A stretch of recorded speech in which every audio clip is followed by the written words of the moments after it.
Assalamualaikum warahmatullahi wabarakatuh. Alhamdulillahirabbil alamin. Allahumma shalli wa sallim ala sayyidina Muhammad wa ala alihi wa ashabihi ajmain, amma ba'du.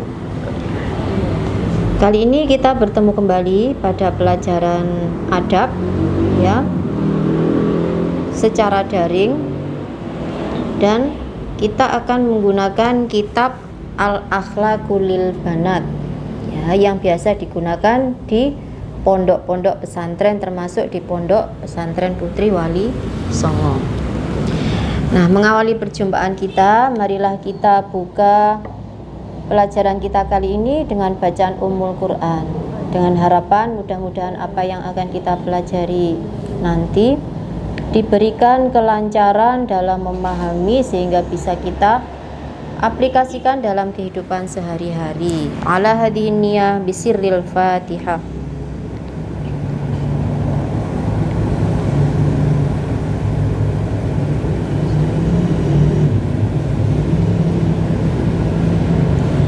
Amin.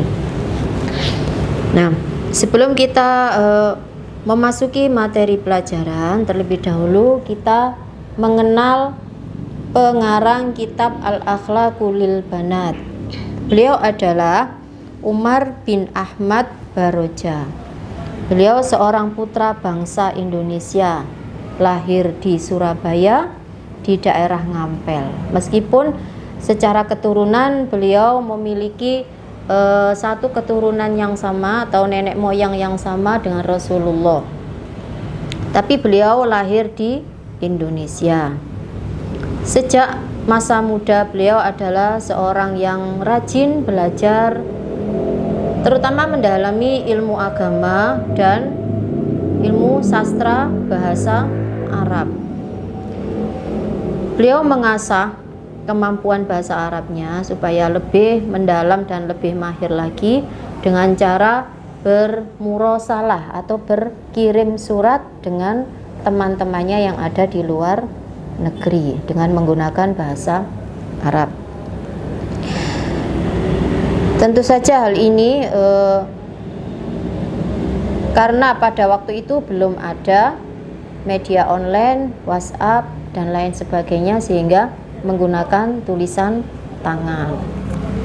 Nah, Umar bin Ahmad Baroja ini lahir di Surabaya di tahun 1913 ya. Selisih 13 tahun dengan Mbah Yai tercinta kita, yaitu Mbah Yai Adlan Ali, di mana Mbah Yai Adlan Ali lahir di tahun 1900. Jadi kedua orang alim ini pernah berada di satu masa yang sama. Kemudian keduanya pun dipanggil oleh Allah kembali ke rahmatullah di tahun yang sama, yaitu tahun 1990 Masehi atau tahun 1411 Hijriah. Hanya selisih 1 bulan kalau Mbah Yai Adlan Ali wafat di bulan Oktober, kalau Syekh Umar bin Ahmad Baroja ini wafat di bulan November. Syekh Umar bin Ahmad Baroja ini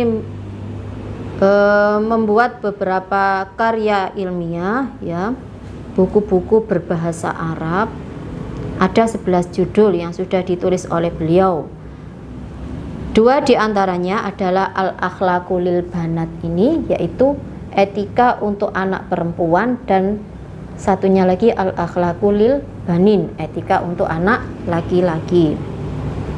Tentu saja beliau berdasarkan hadis Rasulullah, innama bu'istu liutammima makarimal akhlak.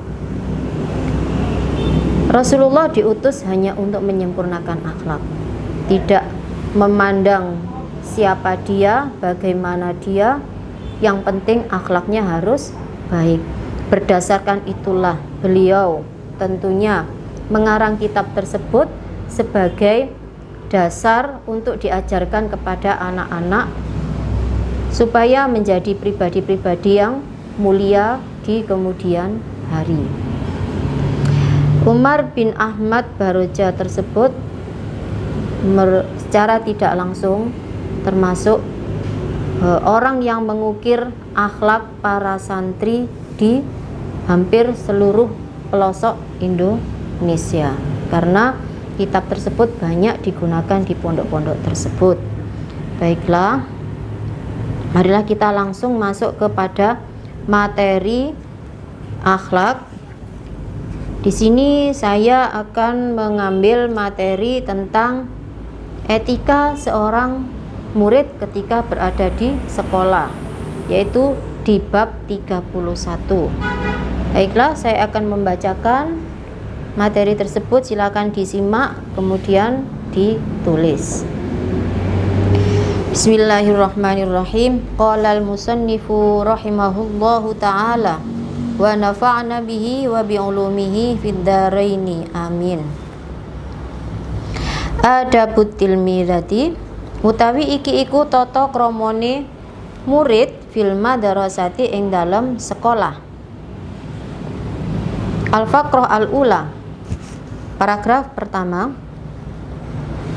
Idawa salat nalikane wis sampai sapa at-tilmidatu murid ila madrasatiha maring sekolahane murid, tamsahu ngusap sapa murid hidaaha ing sepatune murid bil mim sahati kelawan lap. Thumma tadhabu nuli lunga sapa tilmida ila kismiha maring kelase murid. Fataftahu mongko buka sapa murid babahu ing lawange kismun bilutfin kelawan alus.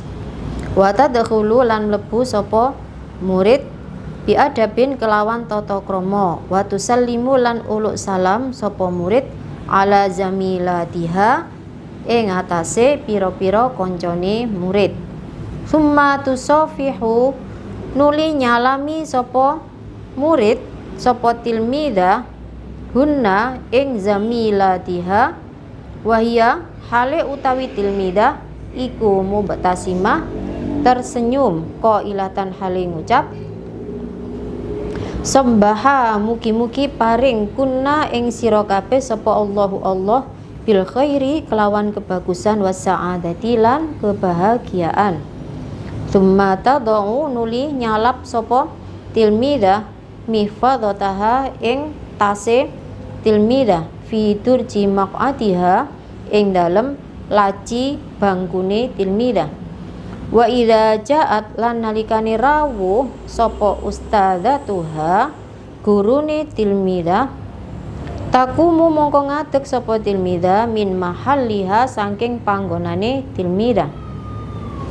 Wa tastaqbilu lan nyambut sapa tilmidah ha ing ustadzah bi adabin kelawan tata krama wahtiramin lan penghormatan wa tusafihu lan salim sapa tilmidah ha ing ustadzah. Nah, saya jelaskan dulu tahapan-tahapan seorang siswi ya yang sesuai dengan adab yang baik ketika akan berangkat sekolah. Yang pertama, bersihkan dulu sepatunya. Barangkali ada kotoran yang masih tersisa di situ, misalnya habis menginjak kotoran kucing atau ayam. Nah, nanti sebelum masuk, daripada ketika di kelas akhirnya membuat kotor kelas, membuat kelas najis atau polusi udara sehingga mengganggu jalannya belajar mengajar, maka hendaknya dibersihkan dahulu. Kemudian menuju kelas dan bukalah pintu dengan halus. Kemudian masuk pun dengan tata krama yang baik pula. Ucapkan salam kepada teman-teman kalian yang berada di dalam kelas. Dan tidak harus menunggu ada guru kalian baru mengucapkan salam, tapi ucapkan salam kepada teman-temanmu yang sudah ada di dalam kelas. Kemudian salami mereka satu persatu dengan senyuman. Ya, kenapa? Karena hikmah dari salaman ini berdasarkan hadis Rasulullah ya, ma min muslimaini yaltaqiyani fayatasofahani illa ghufira lahuma qabla an yaftariko illa ghafara lahuma qabla an yaftariko. Dua orang muslim yang saling bertemu kemudian bersalaman, ya, akan diampuni dosanya oleh Allah sebelum keduanya berpisah. Jadi dengan salaman akan mencairkan segala suasana yang tidak enak, dari hati yang grundel, dari perasaan yang tidak suka menjadi cair dengan salaman. Jangan lupa kalau salaman juga dengan senyuman. Di masa pandemi ini, meskipun salaman tidak harus dengan bersentuhan dua telapak tangan, bisa dengan menggunakan isyarat boleh. Yang penting dengan senyuman. Dan ucapkanlah, mudah-mudahan Allah memberimu, menganugerahimu kebaikan dan kebahagiaan. Kemudian letakkan tas pada tempatnya, yaitu di laci meja, ya. Jadi jangan ditaruh tas di lantai karena di dalamnya terdapat buku-buku atau bahkan Al-Quran yang harus dimuliakan. Kalau memang tidak memungkinkan untuk meletakkan tas di laci, maka bukunya sebaiknya kalian ambil, kemudian taruh di laci, baru tasnya diletakkan di tempat yang lain. Nah, ketika guru datang, ya, memasuki kelas, berdirilah, kemudian siapkan dan ucapkanlah salam dengan penuh penghormatan. Dan ini sudah dilaksanakan oleh sekolah kita, oleh murid-murid di sekolah kita setiap hari, dengan mengucapkan qiyaman ketika guru datang, kemudian ihtiroman dan mengucapkan salam, kemudian salimlah kepada guru tersebut.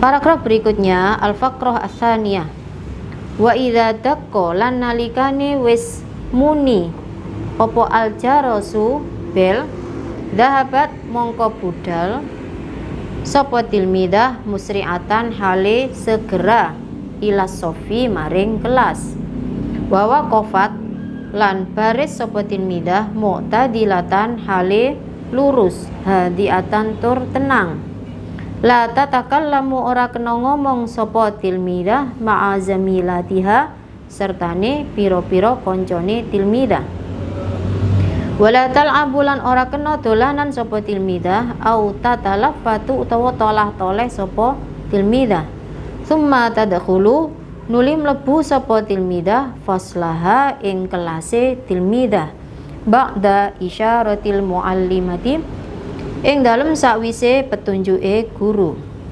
bikulli adabin kelawan sekabehane tata krama wa nidhamin lan teratur. Fatak situ mongko nuju mongko nejo sapa tilmidah maq'adaha ing bangkune tilmidah, wa tajlisu lan lungguh sapa tilmidah jilsatan kelawan lungguh thayyibatan kang bagus, bi antastaki maklawan yen to njejekake sapa tilmidah wala tu'awija lan ora kena bengkokake sapa tilmidah dhahraha ing punggunge tilmidah, wala tuharrika lan yen to ora gerak-gerakake sapa tilmidah rijlaiha ing sikil lorone tilmidah, wala tuzahima lan yen to ora duselan sapa tilmidah ghairaha ing liyane tilmidah, wala tadoa lan ora kena nyeleh sapa tilmidah rijlan ing sawijine sikil ala rijlin ing atase sikil kang liya, wala ta'batha lan yen to ora dolanan sapa tilmidah biyadaiha kelawan tangan lorone tilmidah, wala tadoa lan yen to ora ndeleh sapa tilmidah ora nyalap sapa tilmidah huma ing yadaiha tahta khaddaiha ing dalem ngisore pipi lorone tilmidah, wa antu baida lan yen to ngedohi sapa tilmidah alkitaba ing kitabe, waktal qiraati ing dalem waktune maca, wadaftara lan yen to ngedohi sapa tilmidah ing buku tulise, waktal kitabati ing dalem waktune nulis, an ainaiha saking mripat lorone tilmidah, wala tansura lan yen to ora nyipratake sapa tilmidah alhibara ing tinta alal ardi ing atase bumi, wala tulawwitha lan yen to ora jibratake sapa tilmidah bihi kelawan hibara asabi'aha ing pira-pira drijine tilmidah, wa mala bisaha lan pira-pira pakaiane tilmidah. Nah, pada paragraf yang kedua ini menerangkan tentang aturan-aturan ketika bel berbunyi, maka segeralah masuk ke kelas, tidak ke kantin. Nah, ini yang biasa terjadi ketika bel masuk malah larinya ke kantin. Di sini dikatakan dengan segera, bukan terburu-buru. Kalau terburu-buru itu perbuatan setan. Al-ajalatu minasyaiton. Tapi yang diharuskan adalah segera. Tapi jangan lupa, ketika kalian berhadapan atau bertemu dengan guru, ya, jangan sampai mendahului jalannya guru. Itu yang pertama. Yang kedua, juga jangan lupa mengucapkan salam, kemudian salimlah kepada guru tersebut. Ya. Terutama untuk yang di pesantren ini berlaku untuk guru-guru perempuan. Kalau untuk guru laki-laki, kalian cukup mengucapkan salam saja tanpa salim. Itu adalah adab seorang murid ketika bertemu dengan gurunya. Setelah itu berbaris di depan kelas dengan lurus dan tenang. Dalam hal ini belum bisa terlaksana di sekolahan kita. Selanjutnya, jangan berbicara, jangan bermain-main, dan jangan tolah-toleh. Hentikan semua aktivitas selain kegiatan belajar mengajar, karena di situ artinya kalian sudah siap untuk menerima pelajaran yang akan diberikan oleh Bapak Ibu guru. Kemudian masuk ke dalam kelas dengan teratur dan rapi, menuju ke meja masing, menuju ke tempat duduk masing-masing. Ketika duduk, duduklah yang tenang. Jangan lupa selalu diiringi dengan zikir di dalam hati. Duduklah dengan tegak, ya, jangan membengkokkan punggung kalian. Ya, biasanya yang saya saksikan ketika kalian masuk kelas langsung meletakkan punggungnya di atas meja, meletakkan kepalanya di atas meja sampai akhirnya tertidur. Nah, itu termasuk adab yang tidak baik, ya, supaya dihilangkan. Berarti kalian belum ada semangat untuk menerima pelajaran di hari itu. Dan jangan menggerak-gerakkan kedua kaki kalian, serta jangan duduk berdesak-desakan, karena semua murid mendapatkan fasilitas yang sama, sehingga tidak perlu duduk berdesakan. Kemudian jangan meletakkan kaki di atas kaki yang satunya. Bahasa Jawanya jigrang, ya. Apalagi menaikkan kaki di atas kursi sehingga lutut lebih tinggi daripada meja, padahal di atas meja ada kitab-kitab, bahkan ada Al-Quran yang harus dimuliakan. Kemudian jangan bermain-main kedua tangan kalian, khawatir nanti ngenai atau mengganggu teman di sebelah kalian. Dan jangan meletakkan kedua tangan di bawah dagu atau di bawah pipi kalian seperti ini. Itu tidak boleh, itu adalah adab yang tidak baik ya, karena nanti pasti akan menimbulkan rasa kantuk yang berat sekali.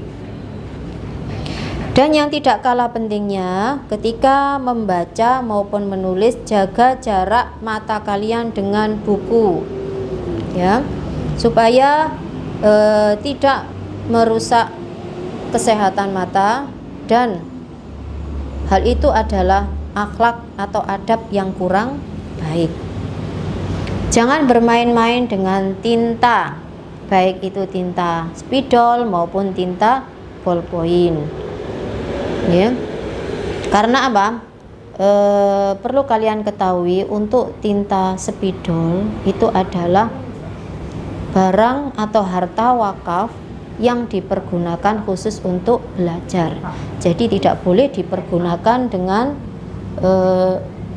aktivitas di luar belajar.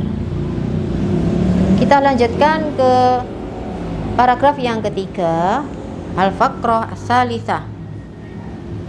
Wa inda julusiha, lan ing dalem nalikane lungguhe tilmida, tuko pilu madhep sapa tilmida ustadzataha ing gurune tilmida. Watun situ lan nglirihake swara sapa tilmida lidarsi maring pelajaran. Wala taltafitu lan orang kena tolah toleh sapa tilmidah yaminan ing dalem sisih tengen. Wala lan ora kena tolah toleh sapa tilmidah shimalan ing dalem sisih kiwa. Wala yukallimu lan ora kena ngomong ngobrol sapa tilmidah ghairaha ing liyane tilmidah, autut hiku utawa ngajak guyon sapa tilmidah ha ing ghairaha. Li anna dzalika, krana sak temene mengkono-mengkono kelakuan iku yamna'u, bisa nyegah apa dzalik ha ing tilmidah an fahmid darsi, saking memahami pelajaran. Wa yamna'u lan nyegah apa dzalik zamilatiha ing pira-pira kancane tilmidah aidon hale maneh. Fataghdhabu mongko dadi duka alaiha ing atase tilmidah sapa al ustadzatu gurune. Wa tata'akharu lan dadi keri sapa tilmidah fi durusiha ing dalem pira-pira pelajarane tilmidah. Wa taskutu lan moko dadi gagal sapa tilmidah fil imtihani ing dalem ujian. Wa kadzalika lan kaya mengkono-mengkono kelakuan la tantakilu ora kena pindah sapa tilmidah min mahalliha saking panggonane tilmidah ila mahallin maring panggonan akhara kang liya biduni iznin kelawan tanpa izin. Wala tashtaghilu lan ora kena sibuk, ora kena ketungkul sapa tilmidah asna adarsin ing dalem tengah-tengahe pelajaran bidarsin kelawan pelajaran akhara kang liya. Nah, penjelasannya untuk paragraf yang ketiga yaitu adab ketika duduk ya.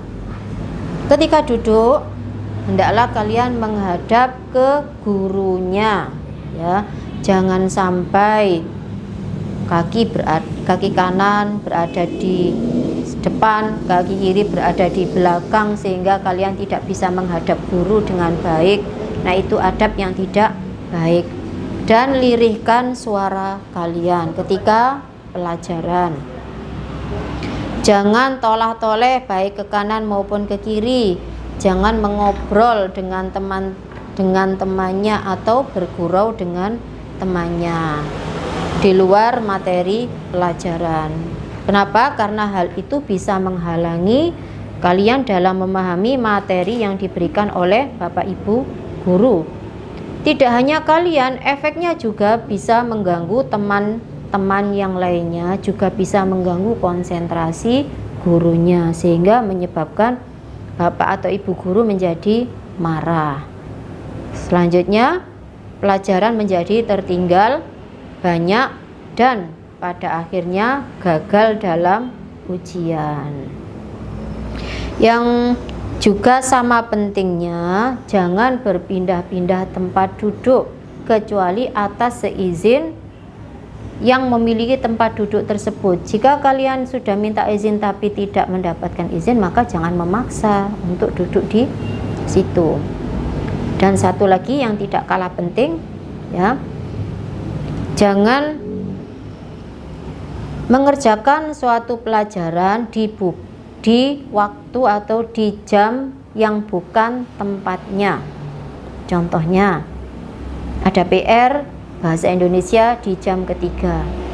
Jam pertama pelajaran nahwu kalian isi dengan mengerjakan tugas bahasa Indonesia. Hal itu adalah adab yang tidak baik dan merugikan kalian sendiri. Nah, sampai di sini dulu materi kita kali ini. Mudah-mudahan apa yang tadi kita pelajari bersama diberikan manfaat dan barokah oleh Allah sehingga bisa kita aplikasikan dalam kehidupan sehari-hari. Kurang lebihnya mohon maaf. Akhirul kalam. Assalamualaikum warahmatullahi wabarakatuh.